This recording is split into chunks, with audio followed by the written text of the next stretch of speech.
Voilà, bonjour à toutes et à tous. Nous sommes ce matin réunis ici pour le brunch libéral sur un thème qui intéresse beaucoup notre société actuellement et avec un invité qui a travaillé beaucoup sur ces questions de relations entre les religions, puisque ce matin nous allons revisiter le dialogue interreligieux grâce à la présence et au travail de Pierre Gisèle.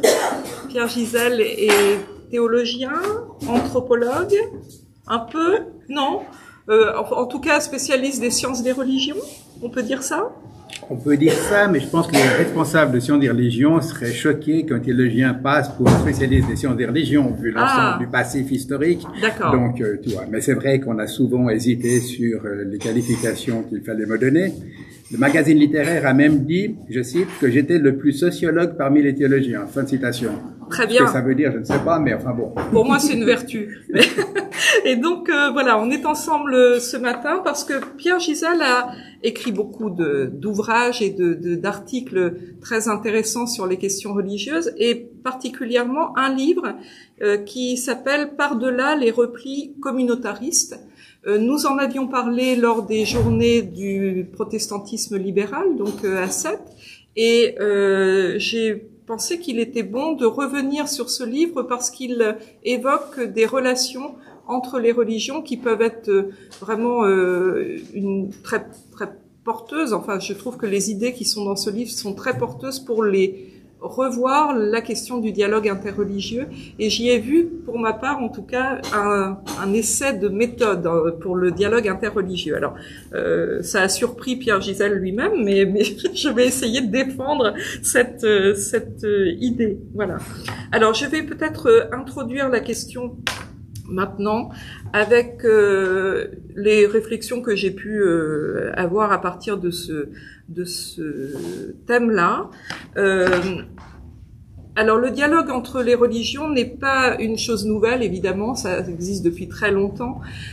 Son histoire commence peut-être de façon institutionnalisée au XIXe siècle. 1893 à Chicago est une date qu'on retient pour un premier parlement des religions du monde et qui s'était réuni lors d'une exposition universelle la même année. Mais évidemment, avant que s'institutionnalise ce type de dialogue, les religions ne sont pas restées chacune dans leur bulle et les contacts étaient plus ou moins fréquents selon le degré de diversité occupant le même territoire géographique. Et donc sur les différentes aires géographiques de notre monde, on a eu toujours, de tout temps, des dialogues entre les religions et des confrontations ou alors des dialogues très pérennes. Tout dépendait des situations politiques qui traversaient ces aires géographiques et de la situation sociale des gens qui menaient ces dialogues.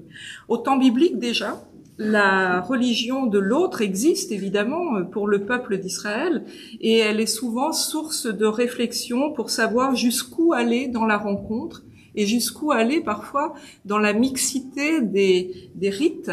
On a donc des chercheurs aujourd'hui qui montrent à quel point Jérusalem était un carrefour et surtout à quel point les temps d'exil et de diaspora ont été propices à ces rencontres d'autres religions et d'autres façons de vivre des religions parfois très voisines, puisque il n'y avait pas que des polythéismes, et d'ailleurs le polythéisme parfois était très voisin de la foi d'Israël dans une certaine acception de la foi d'Israël, mais en tout cas il y avait aussi des monothéismes qui étaient proches de tous ces courants qu'on a très longtemps pensé comme mis à part le peuple d'Israël étant le peuple qui aurait mis une espèce d'interdit absolu à la mixité entre les religions, à la rencontre et prônant une pureté dans son rite et dans sa tradition qui lui interdisait tout rapprochement avec ses voisins, polythéistes ou pas. Et cette vue de l'esprit est vraiment maintenant très contestée. On sait que c'est pas tout à fait comme ça que les choses se passent. Et d'ailleurs, il n'est pas de système religieux qui soit pur de toute influence de la religion des autres. L'histoire du christianisme nous montre combien les influences sont diverses et nombreuses pour que la parole naisse avec ses spécificités propres. Et donc, les religions sont toujours nées de détachements successifs de découpage à travers des mélanges qui avaient lieu, des influences qui avaient lieu, et ces influences jouent de façon positive ou négative, mais il est certain qu'on n'a pas la même parole quand on est occupé, par exemple, par un Perse ou un Romain, et qu'on ne fait pas le même récit apologétique de sa religion quand on est une religion libre ou quand on est une religion contrainte, voire interdite. Et donc la question du politique et du social croise forcément la question du rapprochement entre les religions et montre aussi que les confrontations peuvent être parfois douloureuses et d'autres fois très fructueuses. Le dialogue entre les religions est donc affaire de société et de politique aussi bien que de croyances et de témoignages individuels. C'est d'ailleurs encore aujourd'hui sur cette réalité que les essais de dialogue achoppent bien souvent et qu'il faut parfois en rabattre sur nos ambitions amicales quand l'actualité internationale met en lumière des conflits qui s'exportent jusqu'à nous rejoindre et venir polluer les discussions, jusqu'à les rendre impossibles. On l'a vu dernièrement avec les conflits au Moyen-Orient. Cette confusion entre ce qui revient de responsabilité aux religieux et ce qui doit être pris en charge par le politique amène à des replis communautaires, communautaristes, dit Pierre Gisèle, qui rendent très difficile le dialogue entre les religions. Les meilleures volontés iréniques se trouvent devant une diversité telle qu'il est difficile de cerner ce qui sous-tend la parole de l'autre. Est-ce une parole réellement convictionnelle qui met en jeu sa foi, ou bien est-ce une parole politique et une parole qui rejoindrait peut-être même une parole vraiment de propagande? L'inquiétude de ne pas être compris, entendu, respecté, ou encore la peur d'être instrumentalisé par un discours politique qui ne prendrait pas en compte les spécificités religieuses de chacun, amène à ce repli des communautés sur elles-mêmes au nom de leur identité même. La plupart du temps, pour renouer le dialogue, les hommes et les femmes de bonne volonté cherchent à élever à l'universel des vérités présentes dans chacune des religions en présence, et tentent ainsi de réunir des diversités dans une rencontre des vertus de chaque confession.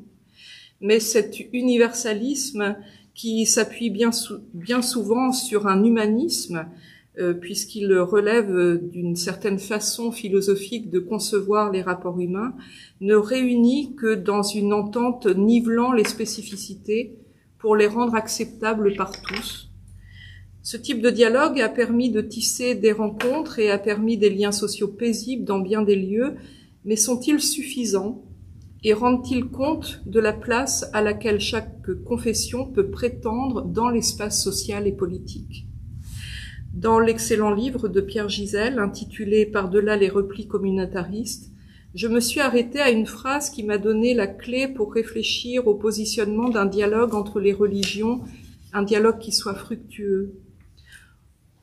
Pierre Gisèle dit « On aura compris que vouloir aller par-delà les replis communautaristes, ce n'était pas pour repérer les vertus d'un universel susceptible de dire et d'assurer le commun de tous, mais en vue de la construction d'un espace d'échange et de débat où les différents, avec un D à la fin, les différents, soient explicités, travaillés et rendus féconds pour tous. » Alors comment faire, Pierre Gisèle, pour que chacun, dans un dialogue, puisse être tel qu'il est plutôt que tel qu'on voudrait qu'il soit?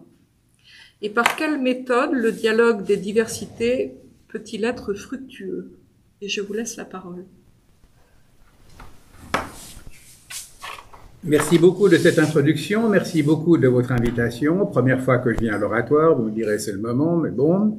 Voilà, donc merci à chacun. Je vais démarrer quand même à partir des remarques qui viennent d'être faites, et puis après je ferai avec d'autres choses auxquelles j'avais pensé.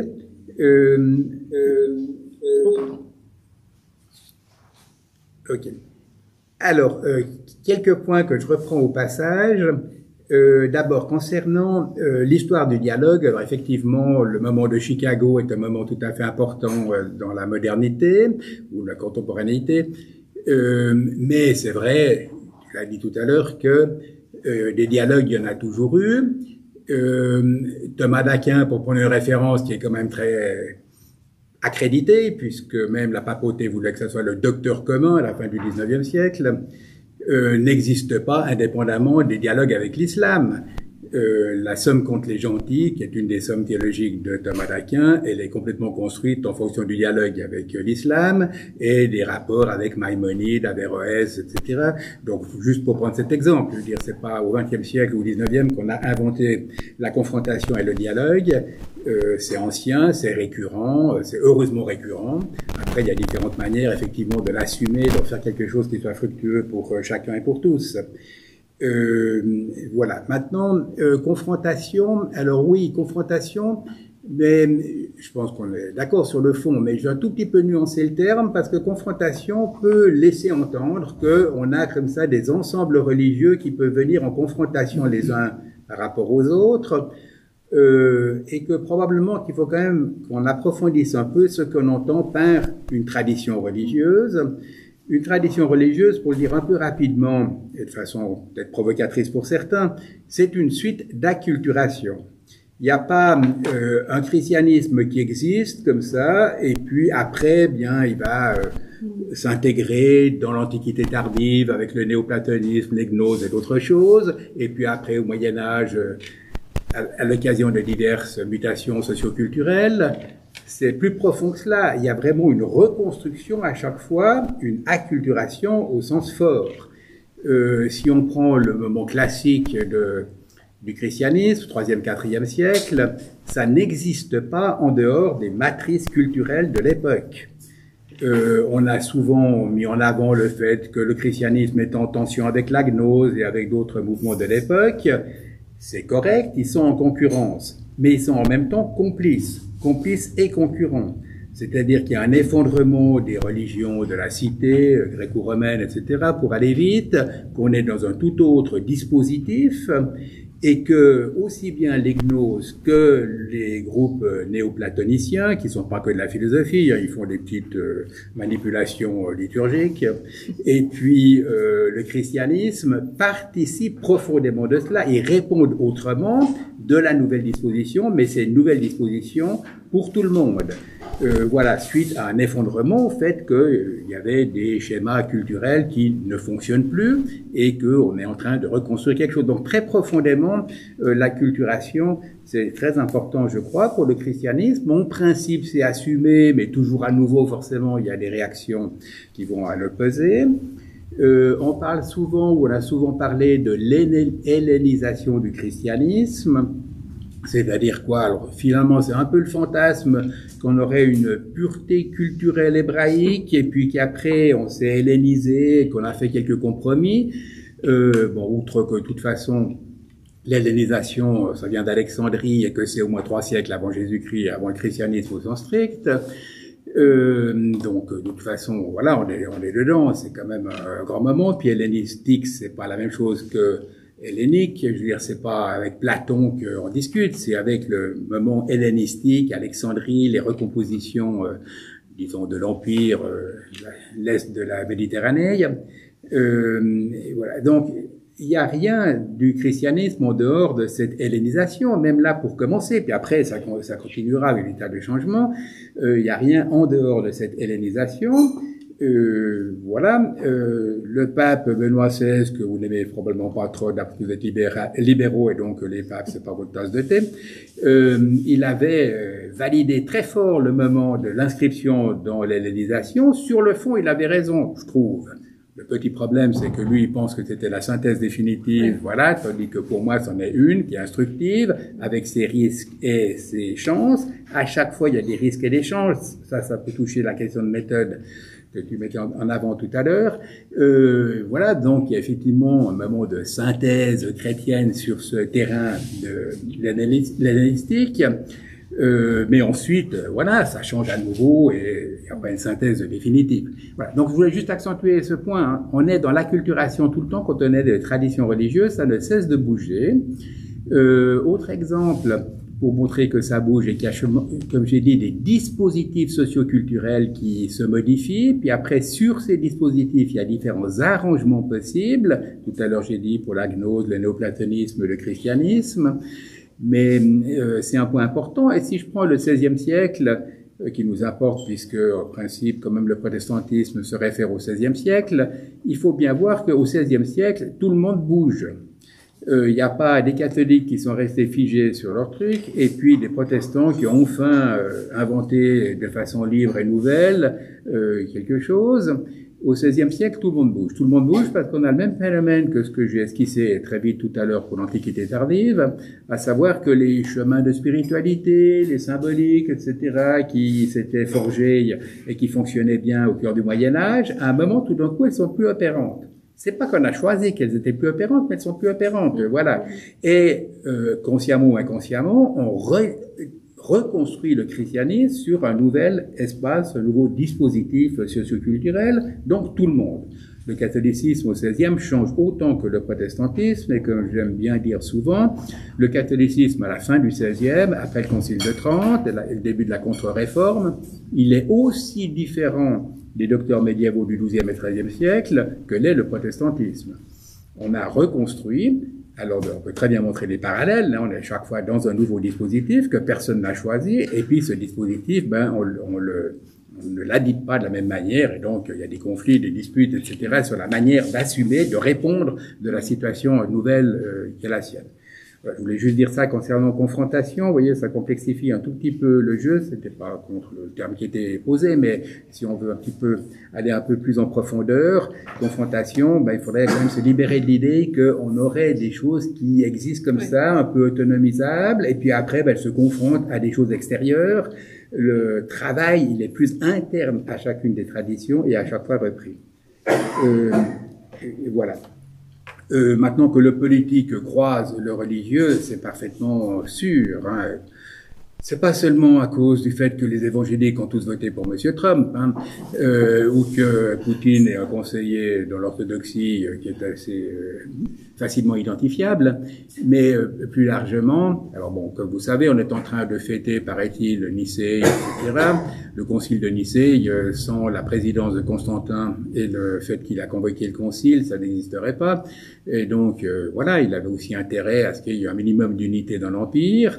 Le reste, je pense qu'il s'en fichait pas mal, mais qu'il lui fallait un minimum d'unité, que cette unité soit le dogme trinitaire tel qu'il est sorti de Nicée ou que ce soit des Ariens, à mon avis, ça est complètement égal, pourvu que ce soit une unité qui fonctionne dans un empire. Hein.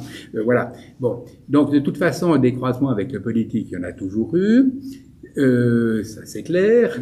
Même Calvin écrit son institution de la religion chrétienne avec une épître au roi, hein, voilà, puisque contrairement à ce que pensent certains, il était ni suisse ni genevois mais français. Bon, vous le savez, mais moi j'ai des gens dans le canton de Vaud qui croient qu'il est suisse, donc quand je viens de Genève, ça me fait un choc, mais bon, fin de parenthèse. Donc on commence par une épître au roi, je veux dire, c'est pas tout à fait par hasard, on est quand même dans un moment il y a une demande de reconnaissance, hein, pas de compromis, mais de reconnaissance, de proclamation quand même publique. Voilà, de la religion réformée. Et puis alors aujourd'hui, quand même, alors tout à l'heure, on a parlé de ce qui se cache derrière mon titre, hein, par-delà les replis communautaristes. On a des replis communautaristes, alors on a des replis communautaristes et replis communautaires. J'aurais très bien pu intituler le livre « Par-delà les replis communautaires ». Disons que quand on dit par-delà les replis communautaires, on vise plus spécialement les églises qui sont effectivement, à mon avis, trop actuellement dans des replis communautaires. Elles savent plus penser leur pertinence sociale globalement et donc elles se replient, voilà, parce qu'il faut un peu sauver son identité, puis quand même trouver des communautés chaudes qui nous consolent de la dureté des temps et du fonctionnalisme technocrate. Donc repli communautaire. Maintenant, si on prend le côté société comme entrée, il n'y a pas le côté religion, on dira plus repli communautariste. Hein, je pense que c'est un vocabulaire qui existe aussi en France. On l'utilise souvent pour critiquer les anglo-saxons qui seraient trop communautaristes, mais là aussi c'est de la juxtaposition de communautés différentes et puis donc de perte de l'espace républicain, comme on dirait en France, et du coup de la laïcité, et qu'on a de la juxtaposition. Voilà. Donc ça a des effets internes, repli communautaire, ou externe, communautariste, mais tout au fond, c'est la même question du repli. Alors, je viens de le dire en lien avec ce que j'insinuais concernant le rapport aux politiques. S'il y a ces replis, c'est quand même à cause d'une donne sociale dans laquelle on est. C'est une donne sociale où il y a un effondrement d'abord du commun. Il y a un effondrement des médiations qui permettent un certain nombre de choses entre les traditions et puis l'espace de tous. Et que tout cela ne fonctionne pas bien. On est dans une société éclatée, comme disent les sociologues aujourd'hui, notamment Bauman. Nous sommes dans une société liquide. Ça veut dire quoi liquide? Ça veut dire désinstitutionnalisée, où justement les médiations ne sont plus opérantes. Ça, c'est quand même nouveau, c'est typique de l'aujourd'hui, et c'est bien parce que l'aujourd'hui est de ce type qu'on a des replis communautaires dans le religieux. Donc les rapports entre social et religion, ils sont nets, tout le monde n'en est pas forcément conscient. On peut très bien faire des replis communautaires parce que, voilà, en lisant l'Évangile, on pense que les communautés, c'est vraiment ce qui est fondamental et le plus important dans le christianisme. Mais en même temps, on joue une carte qui est la carte qui est offerte par la société dans laquelle on est. Je dis ça pas pour dire qu'il faut se méfier de toutes les tentations et ne pas s'articuler sur la société dans laquelle on est. Il faut s'articuler. Mais il faut s'articuler à la fois en prenant en charge les défis et les difficultés du contemporain, et à la fois en décalant, en ayant quand même quelque chose qui soit critique par rapport aux spontanéités contemporaines. Donc c'est à la fois un jeu où on prend en charge les questions d'aujourd'hui, on rêve pas d'un passé qu'on veut simplement appliquer ou bien introduire de force dans le socio-culturel d'aujourd'hui. En même temps, on va pas simplement faire de l'adaptation. Donc, il y a un jeu entre critique et prise en charge qui est tout à fait fondamental. D'ailleurs, toutes nos identités, probablement, c'est quand même un jeu de ce genre-là. On veut pas simplement se dissoudre dans de l'anonymat. Et puis, en même temps, on veut pas simplement répéter ce que nos pères nous ont appris. Donc, il y a un jeu de ce genre qui est pour chaque vie individuelle, mais qui est pour chaque communauté religieuse ou autre. Voilà, donc ça c'est tout à fait fondamental, je crois, mais on répond quand on fait des replis communautaires, quand il y a une surcharge du motif communautaire dans nos églises, en tout cas dans le canton de Vaud, c'est ça, on est en plein dans ce que la société nous assigne comme place, et on le fait de façon peu réflexive, peu problématisée, et en ce sens-là peu critique. Voilà, donc c'est pour ça que j'avais dit par-delà les replis communautaristes, ou on aurait pu dire par-delà les replis communautaires. Voilà. Maintenant, encore pour un des points dit tout à l'heure dans l'introduction, l'universalisme. Alors effectivement, c'est une vieille question, elle est importante. Le libéralisme protestant a souvent joué cette carte, me semble-t-il. Et de toute façon, c'est une carte qui est fichée à l'intérieur du christianisme, parce que sans caricaturer, mais quand même, on peut dire que le christianisme, par rapport au judaïsme, c'était dépassement des particularités pour quelque chose qui était universel. D'ailleurs, on n'a pas un nouveau Moïse avec le Christ, même dans la doctrine la plus stricte, on n'a pas un nouveau Moïse qui vient en concurrence à Moïse, on a un nouvel Adam. Donc, on est quand même sur la scène de l'humain, on a décalé, c'est pas un nouveau Moïse contre un ancien Moïse, c'est autre chose, on essaie de dire, normalement, en christianisme, la vérité de l'humain, en profondeur, etc. Voilà, donc on a voulu dépasser, et puis vous le savez bien, le judaïsme, sans caricaturer, est quand même très attaché à un certain nombre de prescriptions rituelles, et le christianisme a spiritualisé et moralisé tout cela. Alors si je prends une caricature concernant les évolutions, c'est une caricature que les protestants libéraux allemands de la fin du 19e partageaient telle quelle, mais peut-être que c'est plus large que les libéraux protestants allemands de la fin du 19e. Alors si je caricature, ça fonctionnait de la manière suivante. On a le judaïsme qui, contrairement à ce que vous pensez parfois, n'a pas que le décalogue, mais 613 commandements. Le judaïsme rabbinique, 613 commandements, voilà, des prescriptions sur la pureté, sur toutes sortes de choses, qu'on mange, comment on fait l'amour et d'autres choses. Voilà, 613 commandements. Heureusement, il y a eu le christianisme qui est arrivé, qui a fait un progrès quoi? Dans la direction de la moralisation et de la spiritualisation, en ne gardant que le décalogue. La loi morale, comme dit Calvin lui-même, d'ailleurs, quand il met en opposition avec le judaïsme. Et puis après, ben, le protestantisme est arrivé, il a fait un coup de plus dans la moralisation et la spiritualisation par rapport aux catholiques qui avaient gardé un peu trop de manip magique autour du Saint-Sacrement et d'autres choses. Et puis après, il y a des libéraux qui ont encore fait un coup de plus, toujours dans la ligne de la moralisation et de la spiritualisation. Voilà, bon, c'est un schème progressiste.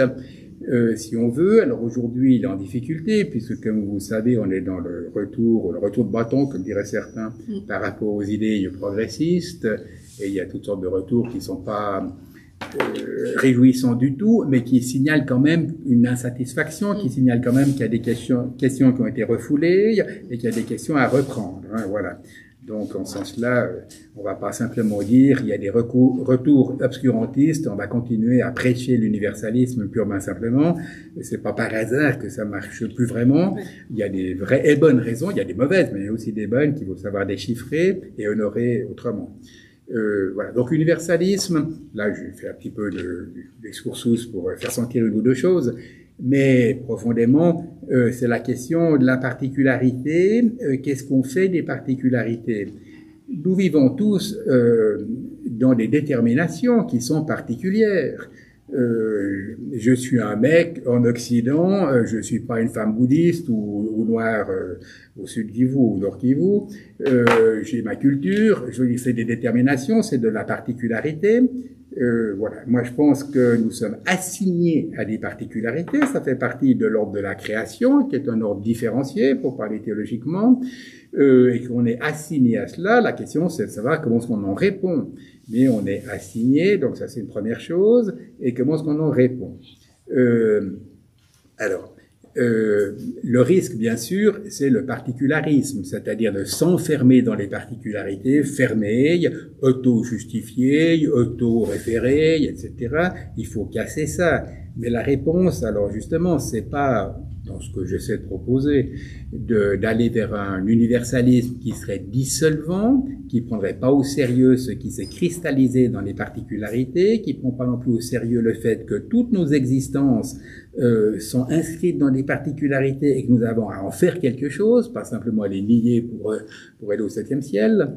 Voilà, donc faut pas s'enfermer dans les particularismes, faut faire autre chose. D'où mon petit leitmotiv sur la productivité des différences, et donc voilà, on touche la question du rapport aux autres religions et de la productivité des différences. Alors peut-être je vais dire une ou deux choses sur cette manière de faire. Alors ça rejoint peut-être la question de la méthode, voilà, qu'a signalé Béatrice tout à l'heure, et déjà dans un courriel qu'elle m'avait envoyé. Et je savais pas que j'avais une petite méthode comme ça que j'allais pouvoir vous expliquer. Je n'oserais pas dire ça, mais moi j'en ai vu une. Mais c'est très bien, parfait. On apprend toujours des choses quand les lecteurs nous renvoient. Non, mais bon, plaisanterie mise à part. Prenons des exemples. Je l'ai insinué tout à l'heure à propos du judaïsme, si vous voulez. Le judaïsme, c'est la force de la particularité, le christianisme, c'est la force de l'universalité. Le judaïsme, c'est la force aussi du rite, et puis le christianisme, le dépassement du rite, hein, la circoncision du cœur. Ce qui compte, c'est pas ce que vous mangez qui est pur ou moins pur, c'est les paroles qui sortent de votre cœur par la bouche. Enfin, déjà dans l'Évangile, vous avez cette spiritualisation des règles de pureté et autres. Circoncision du cœur, c'est quand même pas rien comme métaphore. Voilà. Donc ritualité ou dépassement de la ritualité. Voilà. Et puis d'autres choses et puis la question de la loi, oui, la question de la loi et de l'amour. Alors, très souvent, spontanément, on dit le judaïsme, c'est quand même une religion de la loi, ils sont reliés à cette loi extérieure, donc forcément un peu aliénante, comme toutes les lois, et puis nous, on est enfin libérés de ça, on est sous l'amour. Alors, productivité des différences. Peut-être qu'il faut voir, prenons ce dernier exemple, la loi et l'amour, que dans l'amour, il y a aussi quelque chose qui est complètement piégeant. L'amour, ça peut aussi être la négation des différences, ça peut être l'appropriation de l'autre, etc. Et que, voilà. Et puis de l'autre côté, la question de la loi, c'est quand même lié à l'extériorité du monde, au fait qu'on peut pas complètement domestiquer le monde, qu'on peut pas complètement se l'approprier, et qu'il y a des lois, des règles qui strient et balisent le fait que c'est un espace habité et habitable. Voilà. Donc tout ça pour dire qu'il faudrait, voilà, dans une confrontation avec le judaïsme, pouvoir repenser du point de vue de la théologie chrétienne ici, repenser ce qu'il y avait de fort, ce qu'il y a de fort derrière la thématique de la loi, qu'on ne peut pas simplement évacuer. D'ailleurs, si on l'évacue, elle revient. Et puis elle revient pas sous les meilleurs auspices. Hein. Faut jamais laisser ces questions-là au réac. Hein. Il faut les prendre vraiment au sérieux.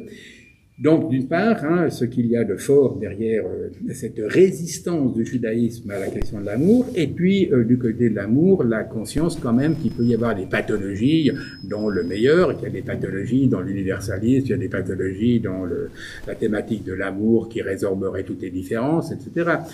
Voilà, je peux faire la même chose sur chacun des points, hein, mais voyez donc, s'il y a une méthode, enfin quelque chose qui me paraît important quant au chemin à analyser, c'est de prendre en charge les différences, de les repenser, de voir ce qu'il peut y avoir de force et de faiblesse à chaque fois, et la confrontation interreligieuse, elle est là aussi, elle devrait être là, à mon sens, pour montrer les forces et les faiblesses de chacun, y compris les nôtres. Donc voilà, donc ça nous apprend quelque chose sur nous-mêmes. Comme disait Cobb, on est par-delà le dialogue, c'est-à-dire on fait du dialogue, la confrontation, et puis c'est pas juste pour rester sur chacune de nos assertions, les comparer, puis voir ce qu'il y a de mieux et de plus mauvais, mais quand même d'aller dans ce travail plus en profondeur. Voilà. Maintenant, deuxième chose, c'est greffer directement là-dessus, c'est ce que j'appelle les questions transversales. Alors, je pense qu'il faut articuler dans la confrontation les thématiques à des questions transversales. Donc, ça décale par rapport aux affirmations religieuses, quelles qu'elles soient, par rapport à nos confessions, par rapport à ce que nous croyons. Les religions, notamment le christianisme ici, parce que c'est ce qui nous intéresse, répondent aux questions de tous. C'est pas des questions qui sont propres au christianisme, hein. C'est une manière particulière que le christianisme a eu de prendre en charge des questions qui sont des questions humaines. Donc il s'agit quand même un peu globalement de savoir faire résonner derrière toutes nos affirmations, même doctrinales, rituelles, symboliques et autres, faire résonner les questions humaines qui sont prises en charge. Ça empêche d'abord de s'enfermer en idolâtrant les propositions.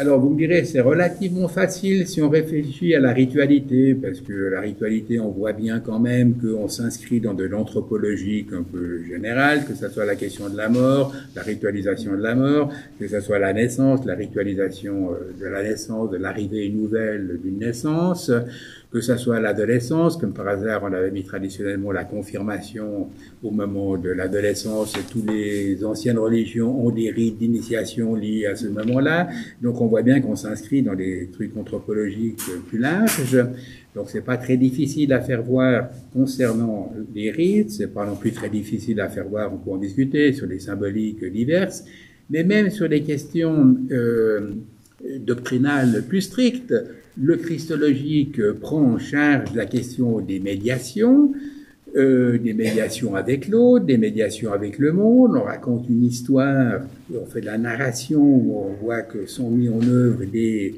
manières de médiatiser notre rapport aux autres, à Dieu bien sûr, au monde, etc. Le christologique est un condensé de cela, mais il porte la question des médiations. Alors aujourd'hui, c'est mal porté, la question des médiations, plus personne ne sait penser des médiations. Voilà. Donc même si on prend le christologique, après il y a toutes les déviations possibles et imaginables, même pas seulement imaginables, mais réelles, sur la question du christologique, mais en principe, ça répond à cette question. Donc on va pas l'oublier quand on déchiffre ce qui se disait là, bien ou mal, chaque fois se dit bien ou mal, mais que c'était quand même une manière de répondre à des questions plus larges que simplement Monsieur Jésus ou le Christ, fils de Dieu, c'est ça dans vos papiers qu'on m'avait donnés. Voilà. Bon, et même la question de Dieu, hein. De quoi Dieu est-il le nom? Est-ce qu'il est le nom de ce qui nous dépasse, de ce qui est en excès? Est-ce qu'il est le nom d'un principe unitaire ontothéologique? Est-ce qu'il est le nom d'un principe théologique ou politique? Est-ce qu'il est la dernière raison des choses? Est-ce qu'il est le nom d'une protestation, voilà, qui dit toujours il faut être prophétique et puis contester? Il y a plusieurs manières de rendre compte même de qu'est-ce qu'on entend sous le mot Dieu. Hein, c'est pas seulement c'est Yahvé ou Zeus, etc., mais qu'est-ce qu'il en est du mot Dieu? Qu'est-ce qu'il veut dire? Qu'est-ce qu'il condense comme question humaine? Et tout ce que je viens d'énumérer, c'est des questions humaines, hein. La normalisation, la transgression, le prophétique, la manière de rendre compte du monde. On n'espère pas de façon trop synthétique et totalitaire, mais quand même on est toujours obligé de, même pour soi, de se rendre compte de notre position dans le monde d'une manière ou d'une autre. On se fait forcément des images à ce niveau-là, on ne peut pas ne pas s'en faire, ça fait partie de l'identité. Donc voilà, chaque fois c'est des questions humaines profondes. Donc même, vous voyez, si je prends les questions doctrinales les plus strictes, même là, on est, pas seulement quand on parle de ritualité et de symbolique, dans des questions humaines qui sont prises en charge et qui sont gérées d'une certaine manière. Voilà. Je dis bien d'une certaine manière, hein, voilà, puisqu'on était sur l'interreligieux. Si je prends le bouddhisme, vous direz le bouddhisme, Dieu, ben, ça n'existe pas dans le bouddhisme. En tout cas pas tel quel, c'est tout autre chose comme manière de rendre compte des choses, mais là aussi il y a la confrontation intéressante sur la déprise ou bien l'affirmation. Le bouddhisme attire notre attention probablement sur le fait que dans le christianisme, plus globalement dans l'histoire occidentale, il y a quelque chose d'anthropocentrique, il y a quelque chose d'un peu héroïque, on veut maîtriser les choses avec un arrière-fond moral important, surmoïque, des fois un petit peu, quelques déviations, mais quand même. Et le bouddhisme, c'est plutôt la déprise, voilà, et puis atteindre l'immanence pure, où tout finalement est dépassé, hein, voilà. Le Dalai Lama est venu à Lausanne et puis quelqu'un lui a posé une question sur le problème écologique et que ça allait peut-être détruire la planète. Bon, la réponse, elle était typique. Détruire la planète, mais vous savez, il y a une infinité de mondes. Il y a toujours eu une infinité de mondes. Il y aura toujours une infinité de mondes. Bon, voilà. Je pense qu'on est aussi responsable de la planète au lieu où on est, de façon particulière, précise et assignée.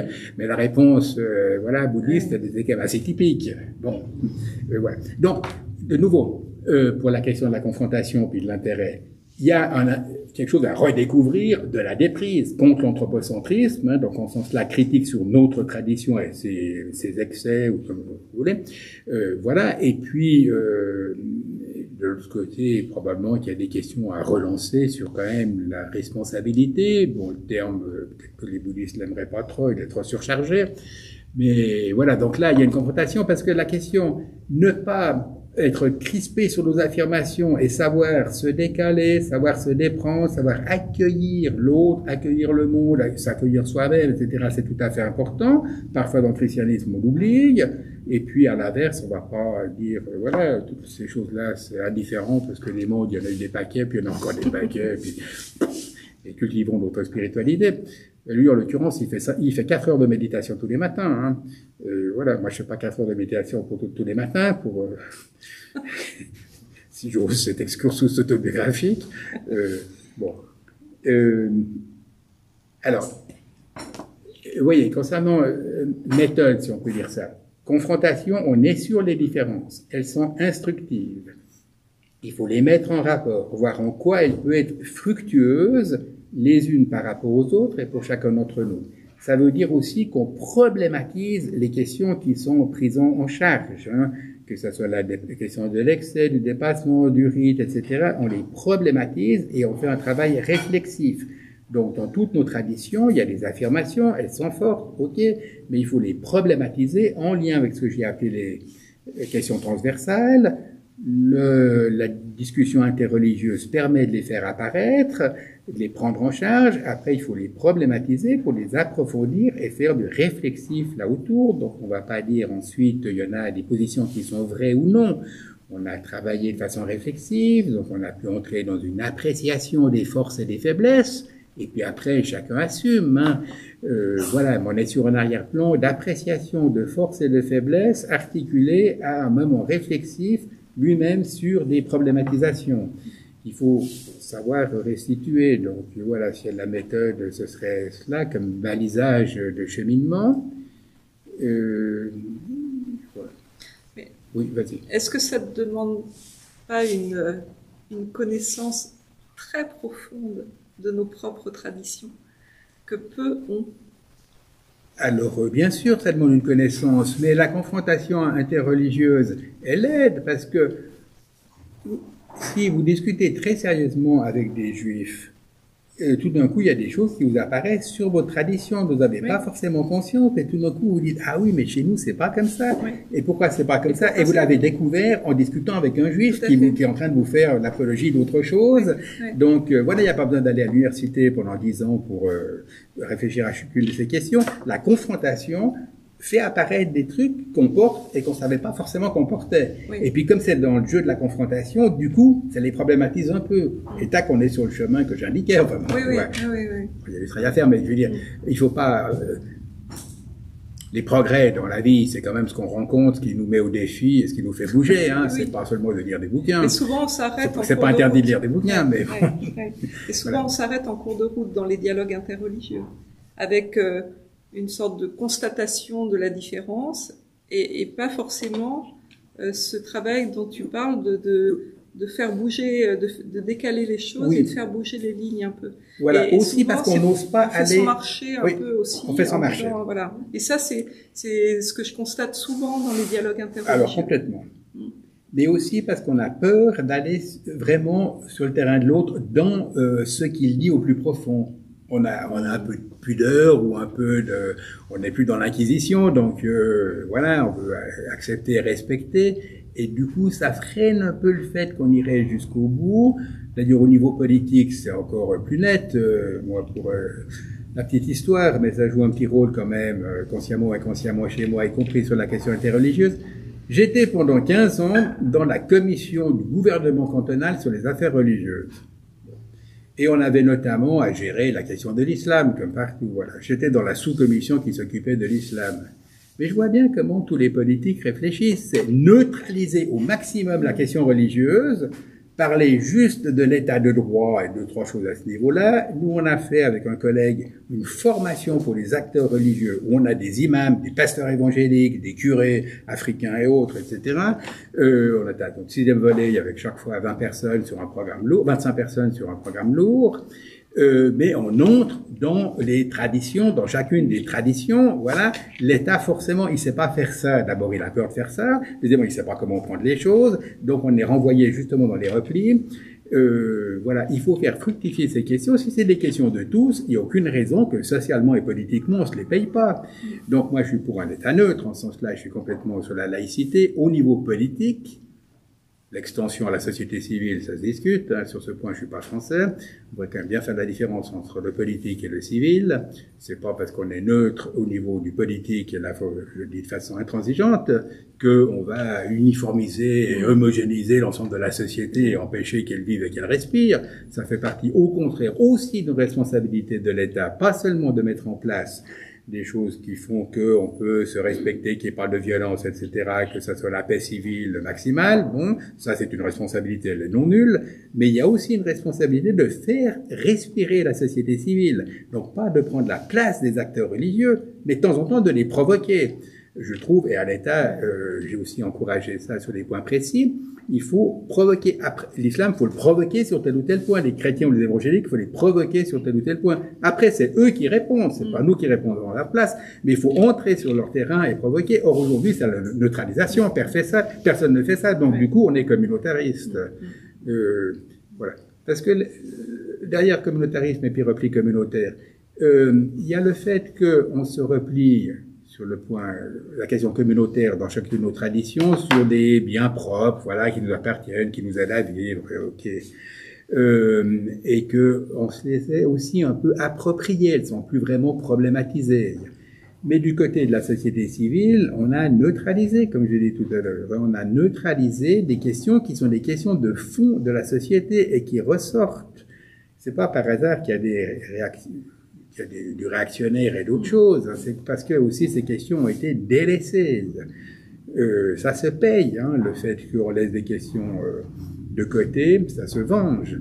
Est-ce que tu as un exemple à donner sur ces questions qui ont été laissées, qui auraient été laissées de côté et qui ressortiraient dans les réactions?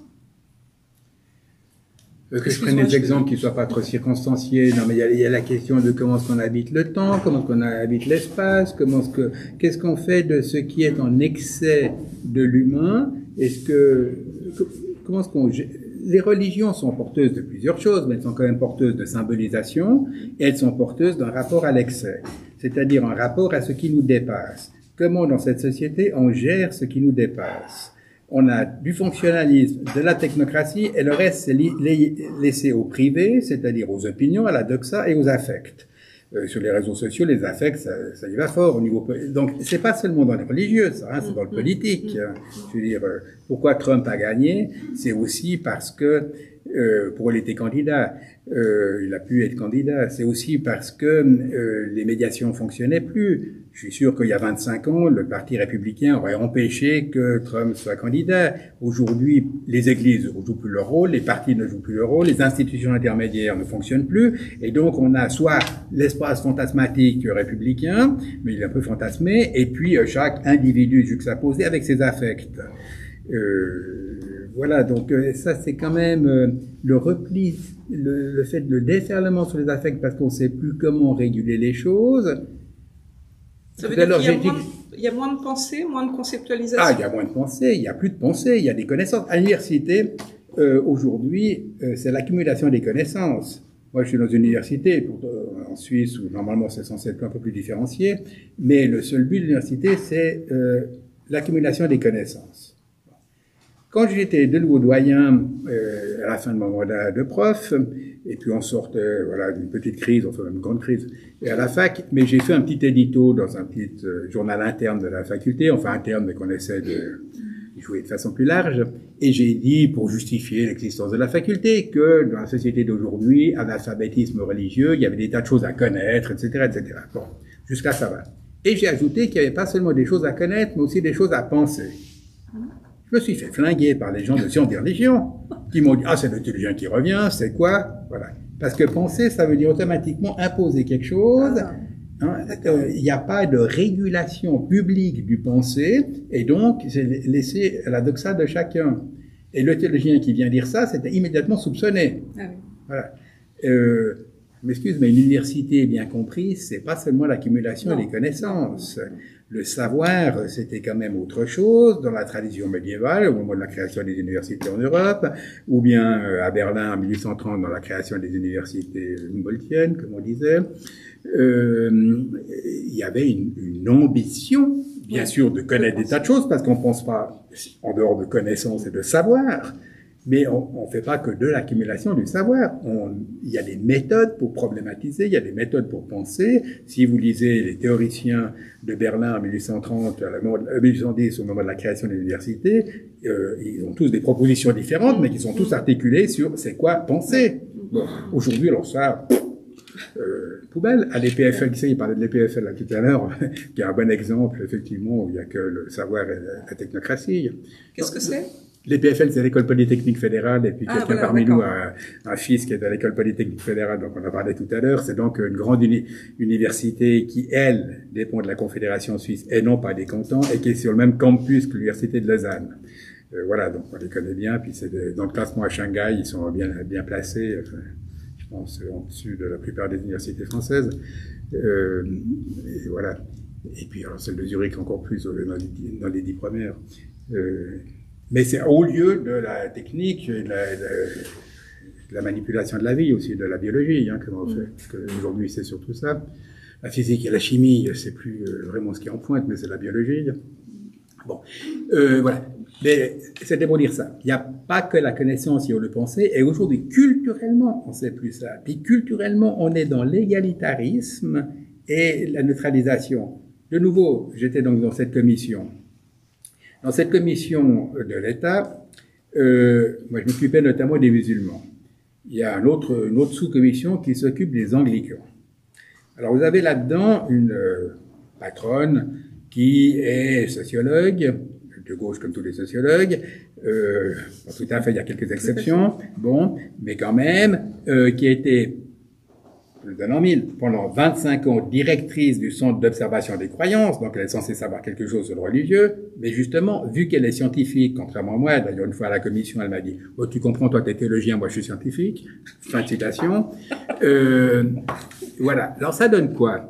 Ça donne que quand ils ont fait des consultations des communautés religieuses, en l'occurrence donc anglicanes, vous voyez ce que c'est l'anglicanisme, ils leur ont demandé s'ils pratiquaient l'excision. C'est ça l'égalitarisme. Il y a des cases, voilà.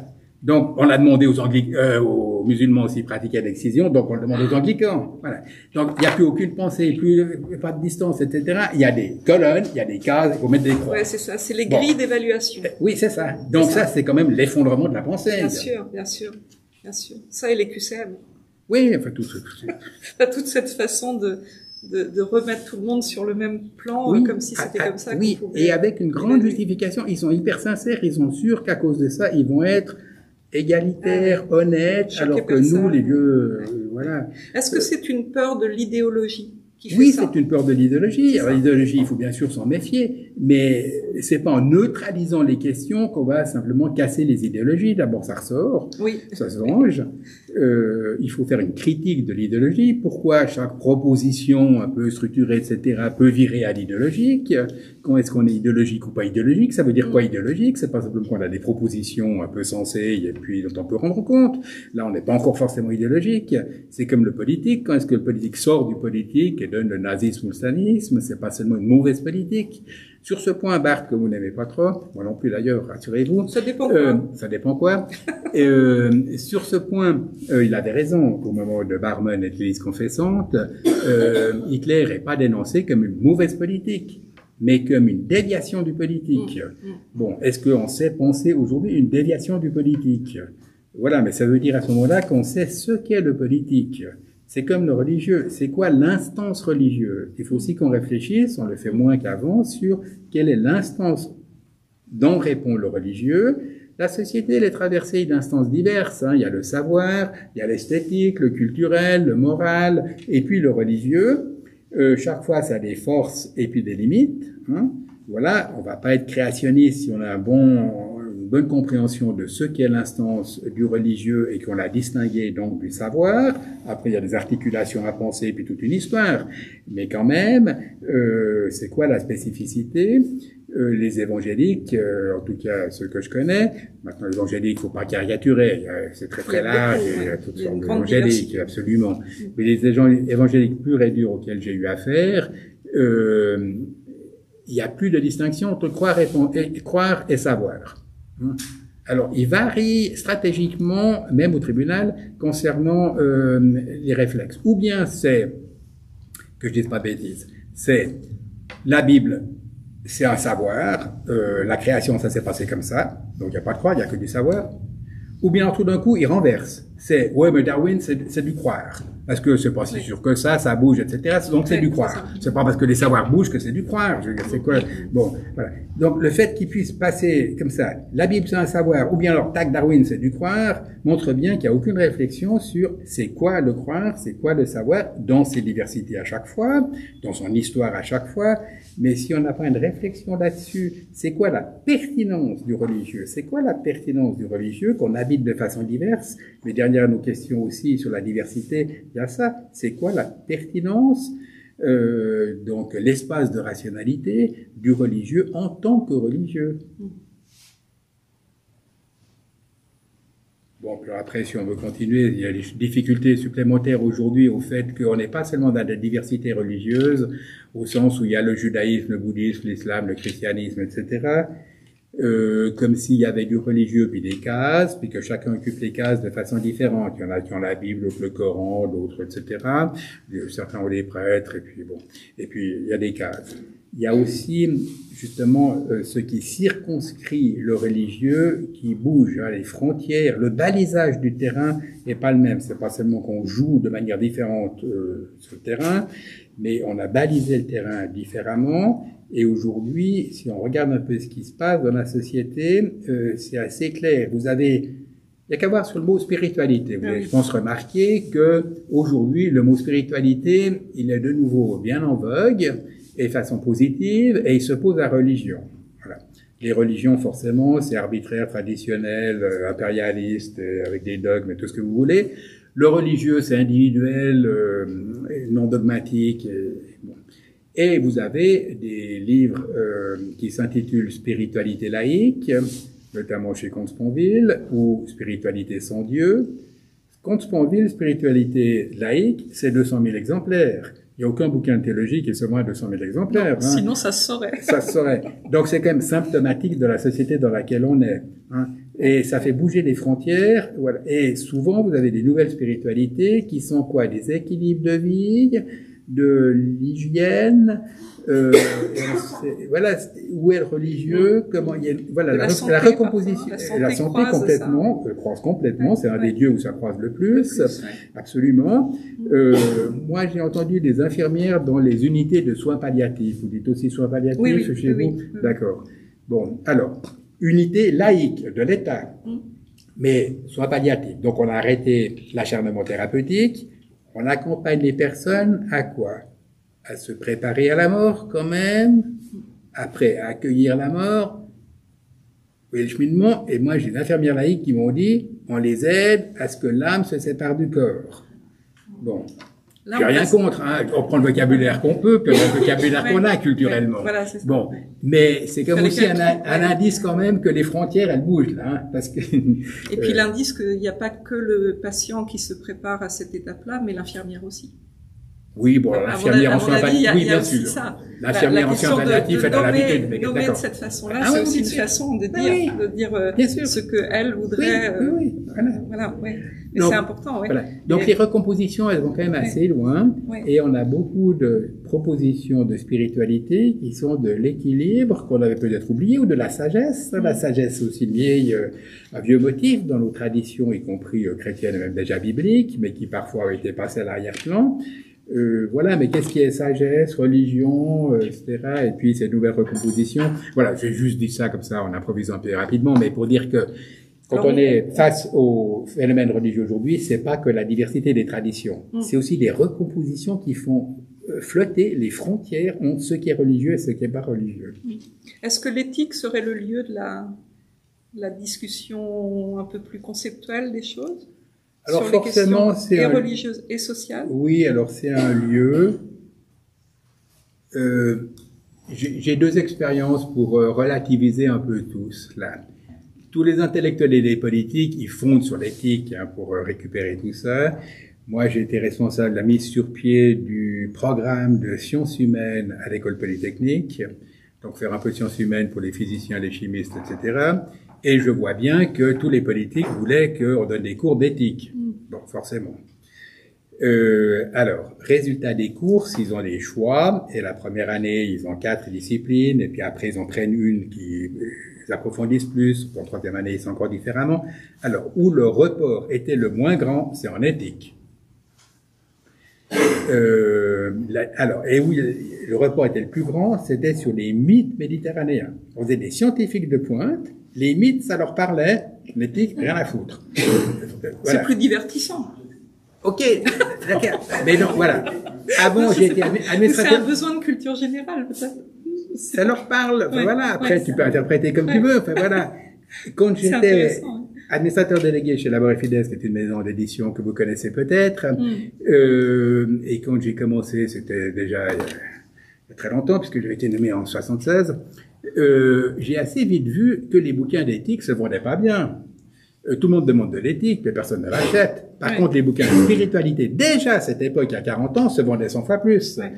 Enfin, 100 fois plus, là j'exagère, mais beaucoup plus. Et on voit les salons du bien-être avec toutes ces... Voilà, donc il y a un petit décalage entre le discours officiel, y compris des intellos que nous sommes, et puis la fortiori des politiques, sur l'éthique, c'est hyper important, et puis concrètement sur le terrain, voilà. Puis alors après, l'éthique, telle que je vois dans les commissions d'éthique, dans les hôpitaux et ailleurs, c'est franchement de l'éthique d'accompagnement. C'est qu'est-ce qui permet qu'on puisse faire telle expérience et qu'est-ce qui permet qu'on puisse pas la faire. Puis il faut pousser la limite le plus loin possible. Alors aujourd'hui, il y a des saisines quand même qui permettent d'être sur des cas très concrets et de savoir comment on introduit une méthode pour réfléchir sur le cas éthique. Alors c'est bien. Ça, c'est une évolution qu'on voit de plus en plus. Alors c'est parfait, c'est parfait. En psychiatrie aussi. Voilà. Moi, ce que j'avais vu, c'était surtout il y avait peu de problématisation sur c'est quoi l'humain. Parce que l'éthique, quand même, traditionnellement, aussi bien chez Aristote et puis au Moyen-Âge, c'est quand même aussi une réflexion sur c'est quoi l'humain, c'est quoi la vie dans le monde, et puis il y a la question des vertus, les vertus entre le trop et le pas assez, etc. Il y a une réflexion sur l'humain, et moi, ce que j'ai vu dans ces commissions, réflexion sur l'humain, il n'y a pas. Par contre, il y a des protocoles pour pas faire des bêtises. Bon, c'est mieux que rien, c'est très bien, c'est très bien. Mais la question, c'est quoi l'humain? Elle est neutralisée. Or, la tradition sur l'éthique occidentale, c'est quand même une réflexion sur c'est quoi l'humain. Bon, je parle trop, là. En tout cas, merci beaucoup pour cette intervention et vous allez avoir la parole. Voilà. Donc, est-ce que quelqu'un veut bien prendre en charge les questions, s'il vous plaît, avec le petit micro? Voilà. Merci. Donc, n'hésitez pas à poser vos questions. Merci, Pierre. Alors, Tous les notes que j'ai prises ce matin, j'ai mis dans la poubelle, j'ai emprayé sur ce sujet. Oui. oui, je voudrais simplement poser une question concernant l'état de notre société, en France, mais d'une manière générale de la société occidentale, et dans son rapport à l'islam. Nous voyons effectivement depuis de nombreuses années, ça ne remonte pas à l'année dernière, à une avancée considérable alors on appelle ça l'islamisme, ça recouvre la religion et bien d'autres choses, des forces politiques qui sont autour et des objectifs politiques qui sont derrière. Donc on remarque ce phénomène dans notre société, dans tous les domaines de notre vie. On le retrouve à l'hôpital, dans le sport, dans l'éducation, dans la rue, partout. Donc c'est un phénomène qui devient massif. On parle des frères musulmans, leur stratégie, on fait des bouquins là-dessus. J'ai hâte qu'il y a un phénomène d'affolement en disant qu'il y a une accélération du processus. J'ai pas lu le bouquin de Mme Leclerc, mais je pense qu'il est extrêmement intéressant, on peut peut-être le lire. Donc, moi je me sens, je ne vais pas parler de la santé, je ne vais pas parler des différents domaines, je vais parler d'un domaine qui me concerne parce que j'y ai passé 47 ans de ma vie, c'est le domaine de l'éducation. Ce phénomène existe dans le domaine de l'éducation. Moi j'ai eu à faire face dans les années 90 au phénomène du voile. J'étais à l'époque responsable d'une unité d'enseignement et je me suis opposé avec d'une manière farouche ou à faire monter d'une manière farouche à ce voile. Il n'y avait personne de rentrer avec un voile dans l'unité où j'étais. Et je reste sur cette position aujourd'hui. Donc effectivement, la question que je me pose, c'est comment peut-on faire aujourd'hui, alors uniquement dans le monde de l'éducation, comment peut-on faire aujourd'hui pour laisser ce milieu sanctuarisé, c'est-à-dire c'est un endroit de transmission des savoirs et des traditions, c'est un milieu où en fait on donne à l'humain brut de nature un caractère civilisationnel, il vit en société, sociétale, il vit avec les autres, il respecte un certain nombre de valeurs. Comment peut-on faire pour que l'islam trouve le chemin que le judaïsme et le christianisme ont trouvé à une époque? Je parlais de la loi de 1905 en France. La loi de 1905 a pu, on voit aujourd'hui que c'est quand même partiel, a pu faire rentrer la religion dans le particulier, c'est-à-dire dans la vie privée, et pas une espèce d'étalement dans la vie quotidienne, dans la rue, dans la vie sociale, d'une manière anarchique, d'une manière conquérante. L'islam aujourd'hui, c'est pas la conquête par l'épée, c'est la conquête par les âmes. Voilà. Donc la question, c'est comment fait-on rentrer l'islam dans sa maison, puisque le christianisme est rentré dans sa maison, le judaïsme est rentré dans sa maison. Comment on fait pour que l'islam rentre chez lui? Merci beaucoup. Alors, j'ai pas de réponse définitive, de toute façon pas, globale non plus, et puis la situation en Suisse est peut-être un peu différente de celle de la France, où vous êtes quand même plus exposé, avec des attentats importants, etc. Voilà. Cela dit, quand même, pour dire de façon un peu provocante ou massive, il faut aider l'islam à travailler sur sa tradition. Il ne faut pas seulement des mesures externes, ça va jamais marcher les mesures externes, il faut le faire travailler sur sa tradition. Donc moi j'ai eu, voilà, c'est une expérience petite, mais quand même, dans cette formation des acteurs religieux que nous avons, il y avait des cadres administratifs et des imams, et puis de toute façon, toutes les rencontres que j'ai eues avec les communautés musulmanes dans le canton de Vaud. D'abord, les communautés que je rencontre, ils sont pas de l'islamisme, comme on dit, ils sont pas frères musulmans, ils sont pas salafistes, ils sont des citoyens helvétiques normaux de confession musulmane, comme me disait la présidente des musulmans de canton de Vaud, j'élève mes enfants comme citoyens suisses de confession musulmane. Bon, la formulation, j'accepte, hein, voilà. Après, ça veut dire quoi, confession musulmane, mais quand même. Donc, la plupart des gens que j'ai rencontrés, c'était des gens qu'il fallait aider, accepter, intégrer. Il n'y a pas de problème là-dessus. Voilà, ça c'est une première remarque, elle épuise pas l'ensemble de la question. Après, il y a la radicalisation. Alors la radicalisation, elle existe dans l'islam. Les frères musulmans, différents types de salafisme, etc. À l'arrière-plan, le wahhabisme en Arabie Saoudite. Mais la radicalisation, c'est pas que pour l'islam. C'est dans toutes les religions et c'est notamment dans l'évangélisme. Voilà. Moi, j'ai mangé il n'y a pas très longtemps avec l'ancienne ministre de la Justice et des Droits de l'Homme du Pérou. Bon. Elle était mise sous protection pendant plusieurs années à cause des évangéliques.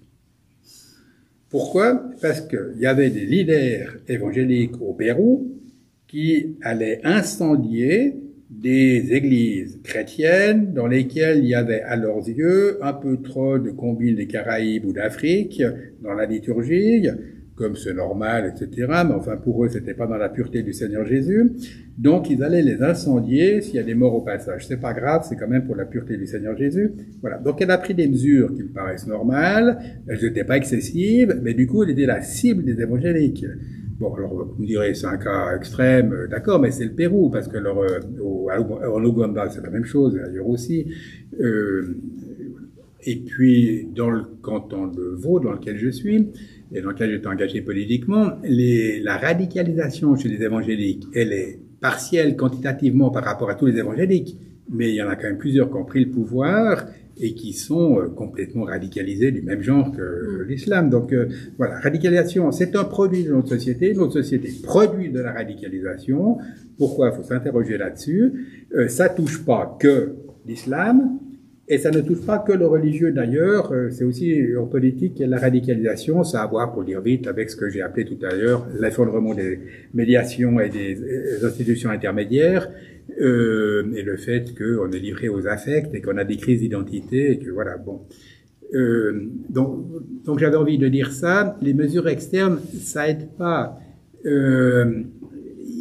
Il faut les faire travailler. Moi, très souvent, dans les rencontres avec les communautés musulmanes, je les amène, alors pas du premier coup, parce qu'il faut un peu apprivoiser, hein, mais quand même à qu'ils retravaillent leur islam et qu'ils puissent se dire déjà à eux-mêmes en quoi telle forme d'islam est pas leur islam. De même qu'il faut travailler avec l'évangélique pour qu'ils arrivent à dire en quoi cette forme-là d'évangélisme, c'est pas leur évangélisme. Il faut pas aller se cacher derrière la Oumma qui est pour tout le monde, derrière le Seigneur Jésus qui est pour tout le monde, il faut pas faire des disputes internes, etc. Non, il faut que chacun puisse dire, mon islam, c'est pas celui-là, mon évangélisme, c'est pas celui-là, mon christianisme, etc., etc. Et ça veut dire un travail quand même sur la tradition elle-même. La tradition musulmane, elle est quand même hyper diversifiée, autant que la tradition chrétienne. Je veux dire, Bagdad, avec les maisons de la sagesse et d'autres choses du 8e siècle, ou bien les wahhabistes, ou bien les marabouts en Afrique, ou bien etc., etc. Vous avez des formes d'islam très très différentes selon les périodes et les contrées.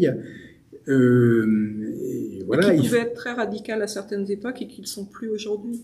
On a l'exemple des Mourtazilites, par exemple, qui sont...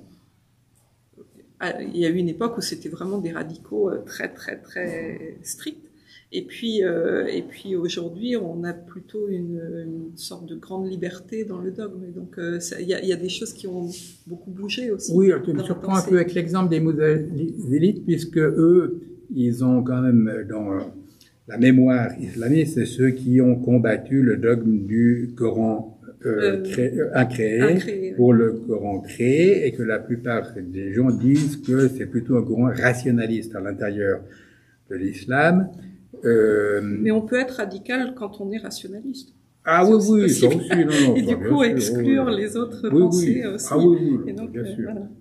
Il y a eu un moment où, officiellement, d'ailleurs, pas très longtemps, mais décision du califat, comme quoi le Coran était créé.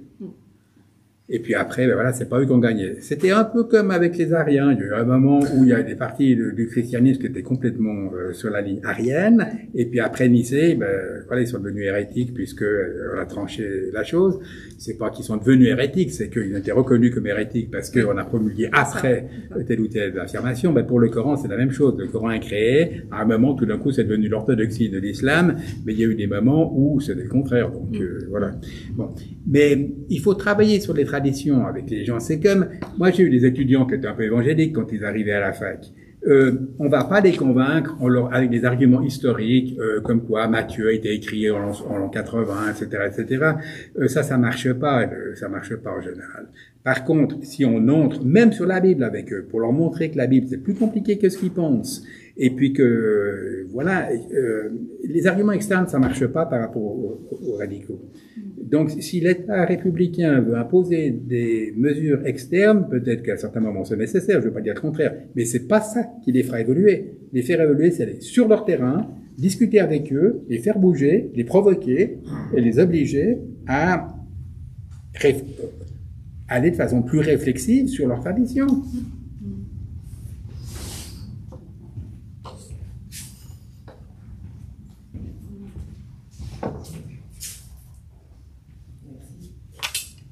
Justement, je voudrais prolonger en décalant un petit peu la strate d'intervention. Justement, nous avons parlé du dialogue interreligieux orienté vers la pratique professionnelle ici, quand on est confronté à une situation qui gêne l'application des lois de la République et des lois de laïcité. Mais le dialogue interreligieux peut aussi avoir à intervenir dans une autre sphère, en particulier dans la sphère personnelle, amicale, familiale, voire conjugale. Et ça touche une manière d'intervenir, une manière de dialogue différente. Hein. Et autant la pratique que je retiens, qui est celle d'aller sur son terrain, chercher la personne ou le groupe qui réagit d'une certaine manière, c'est plus délicat dans une relation personnelle, dans une relation familiale qui met en jeu des notions d'affectivité, etc. Donc, j'essaye de penser, me trouvant de façon, selon l'évolution des familles, dans cette situation-là, j'ai parfois du mal, en particulier en ce qui concerne les observances. Les observances qui sont radicales. Vous invitez à un séjour avec vous une jeune personne, vous savez bien qu'elle s'est orientée spirituellement dans une religion différente, mais non, ça se trouve en plein mois de Ramadan, donc ça change tout dans ce qu'on avait pu prévoir.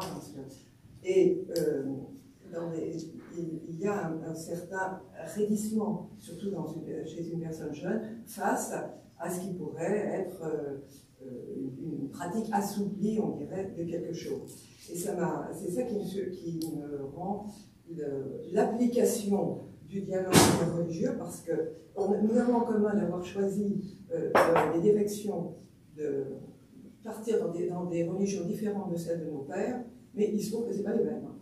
Donc, il faut trouver des articulations et des manières de faire qui ne sont pas... Moi j'ai connu le milieu de l'islam comme monsieur en milieu professionnel.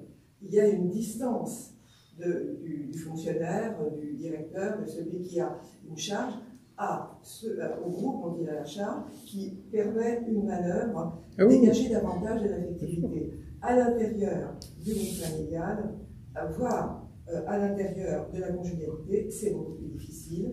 Et aller sur le terrain de quelqu'un, bon, c'est bien, mais aussi quand on attend dans ce domaine-là la réciprocité. Il y a souvent une affirmation assez rigoureuse, un retranchement dans les positions. Oui.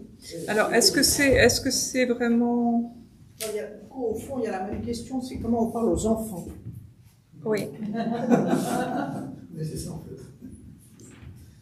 Comment on parle aux enfants du religieux, de leur religion ou de la religion des autres? Comment on fait une confrontation avec des enfants? Et même des Voilà, adultes. avec le mari et les enfants. Et même des adultes qui sont pas des enfants. Hein. J'ai pas compris la question. Comment fait-on avec les enfants? Ah, c'est pas des enfants, hein. Le jeune adulte, c'est pas un enfant. Ah non, c'est pas la même chose. Pas pareil. Alors, vas-y, je te laisse. Non, Parce que je donne juste un exemple, mais voilà, il n'est pas très intelligent, mais bon. Alors, dans le canton de Vaud, il y avait encore, il y a 20 ans, de l'instruction biblique intégrée au programme scolaire officiel. Aujourd'hui, c'est plus laïcisé que ça, mais il y avait encore ça. Alors, mon gamin rentre de la leçon d'histoire biblique. Dans sa classe, il a un tiers de musulmans. On lui a parlé d'Abraham. Abraham n'a qu'un gamin, c'est Isaac, dans le cours. Or, voilà, dans le Coran, il y a aussi Ismaël, et dans la Bible aussi. Ah oui. Bon. Il y a eu quelques problèmes d'ailleurs. Il y a eu quelques problèmes. Avec Isaac, avec Ismaël, avec... bon.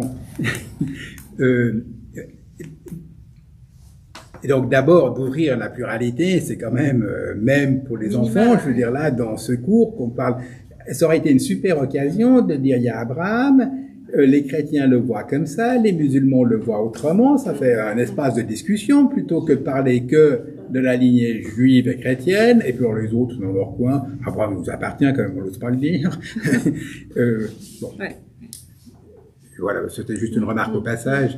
Le reste sur les couples, etc., oui, bien sûr, mais j'ai pas de recette, moi, là-dessus, du tout.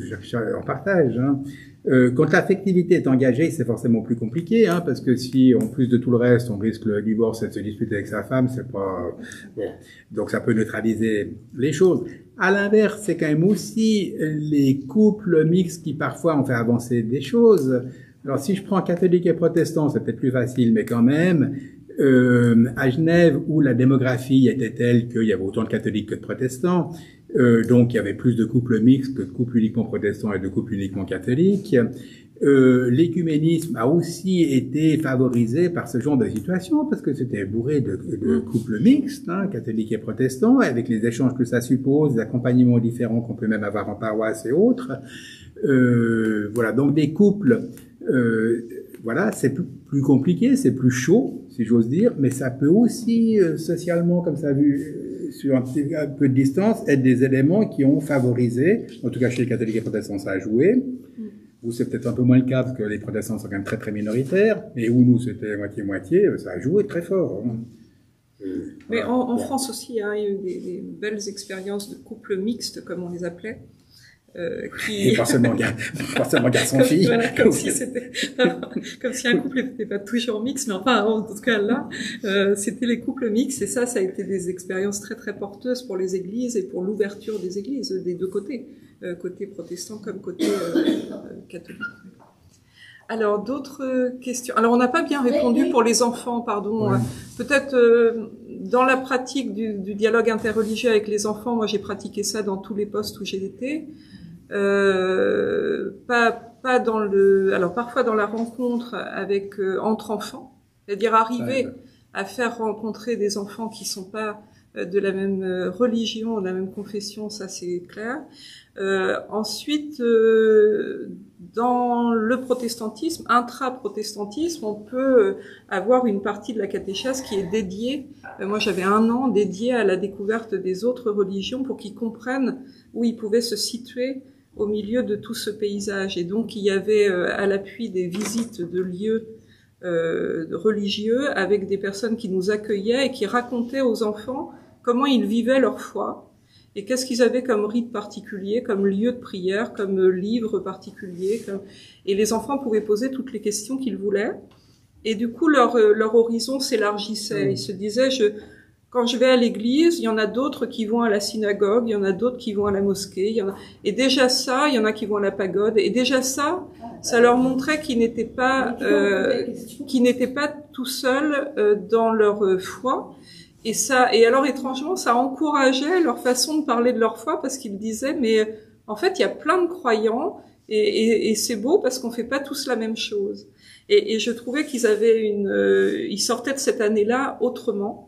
C'était l'année de la 6e où ils bougent tellement en catéchèse qu'on peut pas les tenir en séance. C'est un âge un peu roman, la 6e. Et donc là justement on bougeait et c'était introduit dans le programme même, et ça permettait vraiment de très beaux échanges. Voilà. Oui. Alors pardon.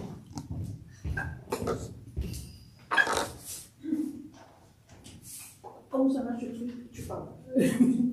Je vais essayer. Justement, comment vous établissez le dialogue en général avec les religions qui ne sont pas des religions du livre, soit des monothéismes différents, soit des animistes, tout ce que vous voulez.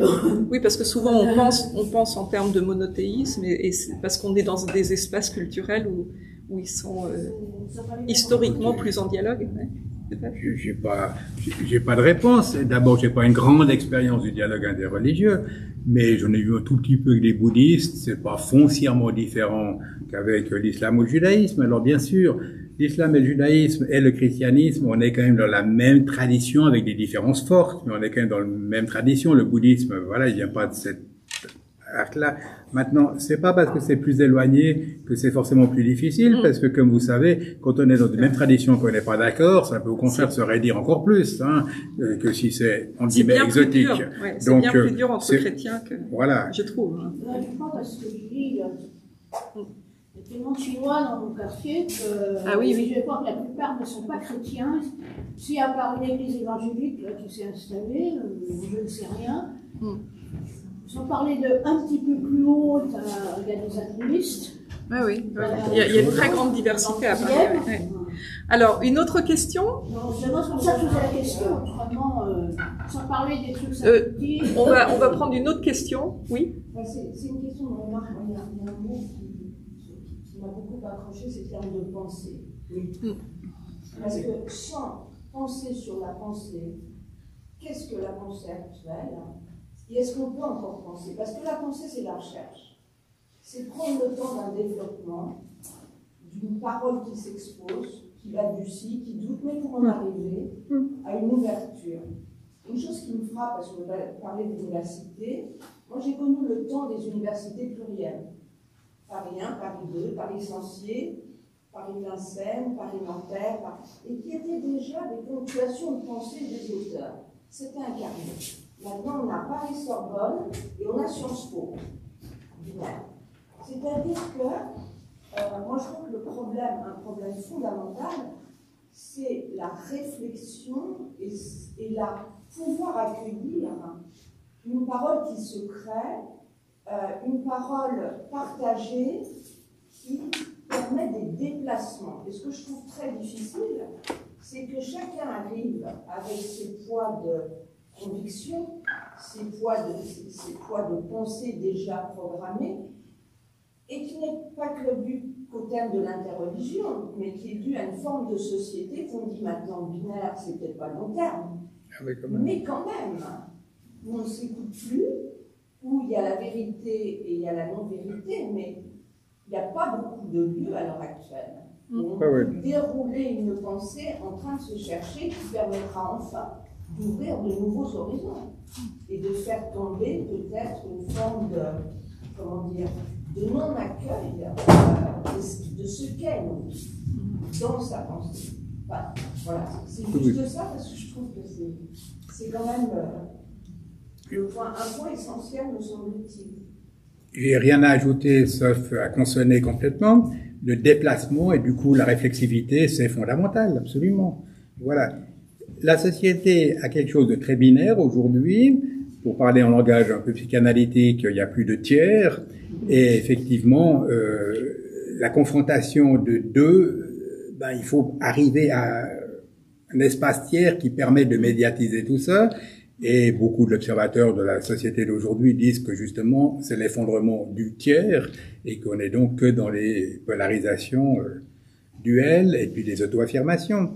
Et voilà, donc sur le diagnostic de la société, je suis d'accord. Et puis surtout, sur la nécessité, il faut déplacer, entrer dans des problématisations avec du réflexif, mais déplacer, ça veut dire qu'on a un espace tiers qui n'est pas uniquement la répétition de chacune des affirmations.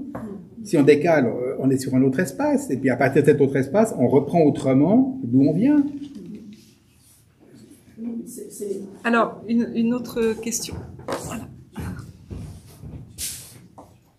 C'est la fonction de l'enseignement de la philosophie. Moi, j'ai enseigné la philosophie toute ma vie et quand on parlait de philosophie de la religion, on peut faire réfléchir sur ce qu'est la symbolisation d'expériences humaines par rapport à ce qui l'excède.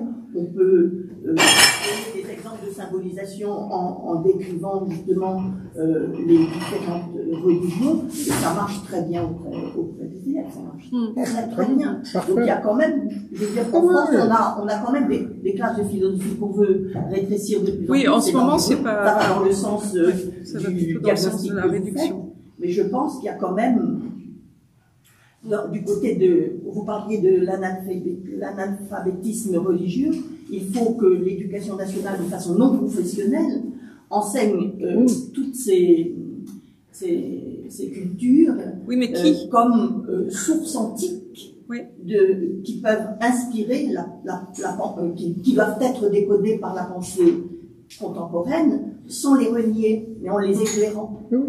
Mais qui enseignera ça? Parce qu'on voit, on voit les problèmes que ça pose quand il y a toute une génération qui est tellement laïcisée que la question religieuse n'est plus qu'une question historique et ne prend absolument pas en compte la question des convictions. Ce qui fait qu'on n'y comprend plus rien. Alors quand on voit décrire par exemple le protestantisme par un historien qui a 30 ans aujourd'hui, mais on reconnaît pas du tout les choses tellement c'est purement des questions historiques qui sont liées vraiment aux politiques, mais absolument plus du tout à la question convictionnelle. Et du coup, je me demande quels acteurs feront ça. J'ai vu ça avec ma propre fille pour l'histoire de l'art au lycée. On a mis des options d'histoire de l'art d'un seul coup, d'une année sur l'autre, et on s'est demandé qui allait faire ça. Donc les professeurs étaient volontaires gentiment, mais il se trouve que c'est un métier aussi, c'est une discipline particulière aussi, et donc on voyait là l'aberration parfois des commentaires des professeurs eux-mêmes sur les œuvres d'art, etc. Donc je me dis en religion ce serait la même chose, ça demande beaucoup de temps avant de mettre en place un enseignement de ce type-là, parce qu'il faut former une génération de professeurs qui soient, si on veut pas des acteurs de la religion à l'extérieur, les faire rentrer dans les lieux laïques, dans ce cas-là, il faut former des professeurs et ça... Il y a des centres de formation, et moi je préparais les élèves à l'école normale supérieure, j'ai eu à traiter pendant 1 an, pendant 6 heures par mais c'est l'école normale supérieure. Le problème de la religion, je vous assure que ça marchait bien, et ma collègue qui était c'est l'école normale a été facile, elle a dû traiter ça, elle a été éveillée à ça, elle était mariée avec un Syrien, donc c'était très très mais c'est l'école normale, c'est le haut du panier en France, c'est voilà, et donc ça va, après il faut que ça aille dans les autres instances, c'est ça qui est compliqué, très compliqué je trouve. Oui. Alors 2 questions encore? Oui. Des questions. Oui. Une vraie question. Avec un point d'interrogation, les questions. Est-ce que vous pourriez développer, s'il vous plaît, peut-être illustrer cet effondrement du tiers dont vous nous parlez? Effondrement du tiers, le déplacement de la classe.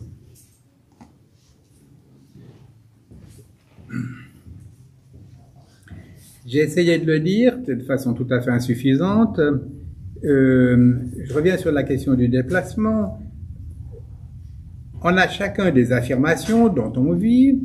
On va les mettre en confrontation. Pour que ça donne quelque chose de productif, de fécond, il faut quand même qu'on dépasse la seule réaffirmation de ce qu'on est. Et donc, on est sorti de ses propres affirmations et de la confrontation terme à terme, duel. On est sorti et on voit un petit peu avec distance l'ensemble et on peut faire apparaître des problématiques transversales. Le tiers, c'est sortir de la dualité en opposition et donc avoir un espace autre qui permet de revenir sur les traditions, justement, comme je l'ai dit, les problématiser, etc. Le tiers, c'est uniquement ça, c'est d'échapper à la dualité de confrontation terme à terme. Et penser, au bout du compte, c'est quand même ça.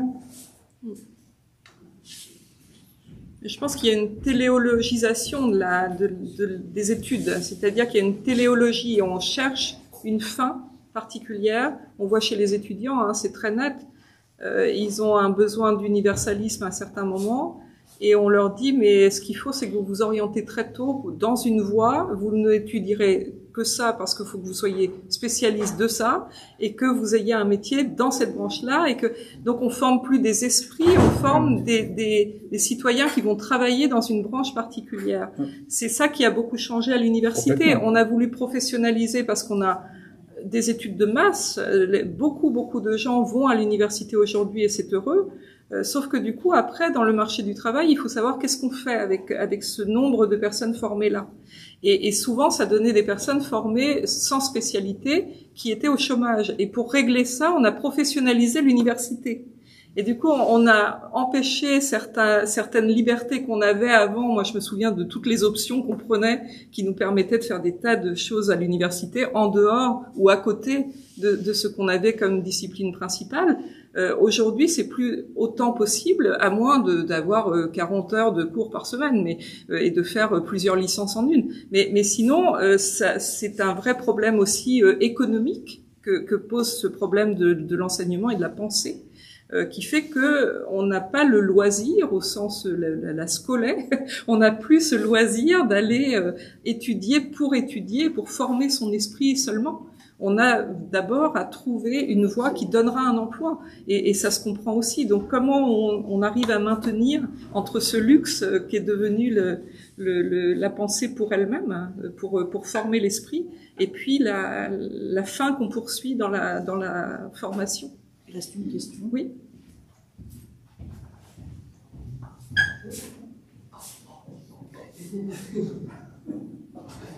Monsieur le doyen, madame le pasteur, c'est la première fois que je viens. Vous êtes le bienvenu. En plus, j'ai eu le BEPC avec mention passable. Très bien.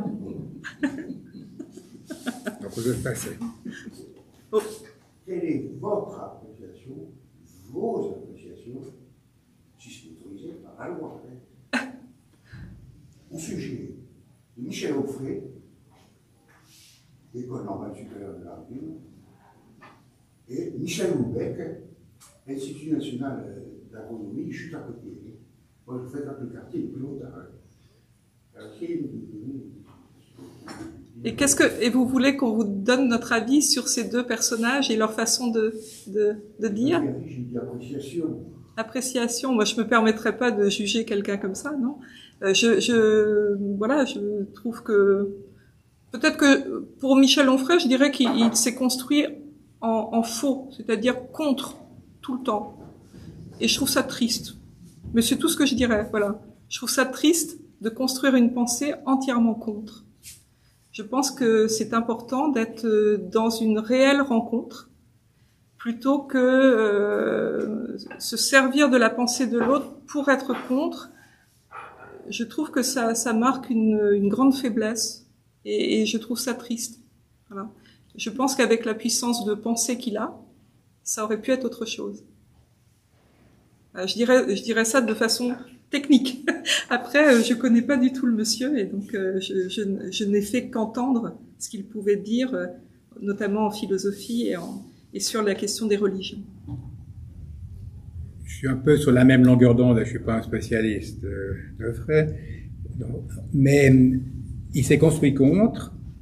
Et ça a bien marché aussi parce qu'il était contre. Donc ça fait partie de la délégitimation des autorités. Voilà. C'est très facile. Hein. Donc il a joué cette carte, et cette carte dans la société d'aujourd'hui, délégitimer les autorités traditionnelles, enfin héritées, etc.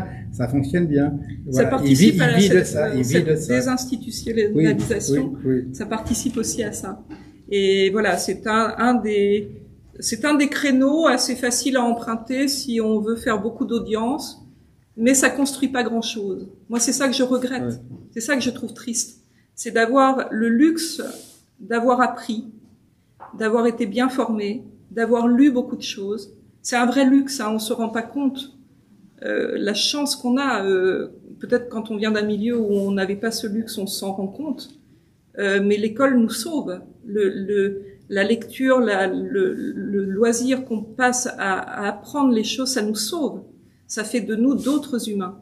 Et je trouve que quand on a ça, l'utiliser à n'être que dans une critique négative, sans construire et proposer des chemins, je trouve ça grave. Voilà, c'est ça qui me perturbe à chaque fois et qui fait que j'ai beaucoup de mal à écouter son discours. Et puis pour l'autre auteur dont vous parlez, j'ai absolument pas étudié cet auteur-là, je connais pas. Donc, oui.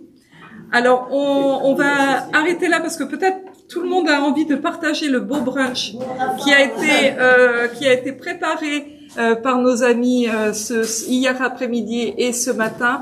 Merci à vous tous pour votre attention.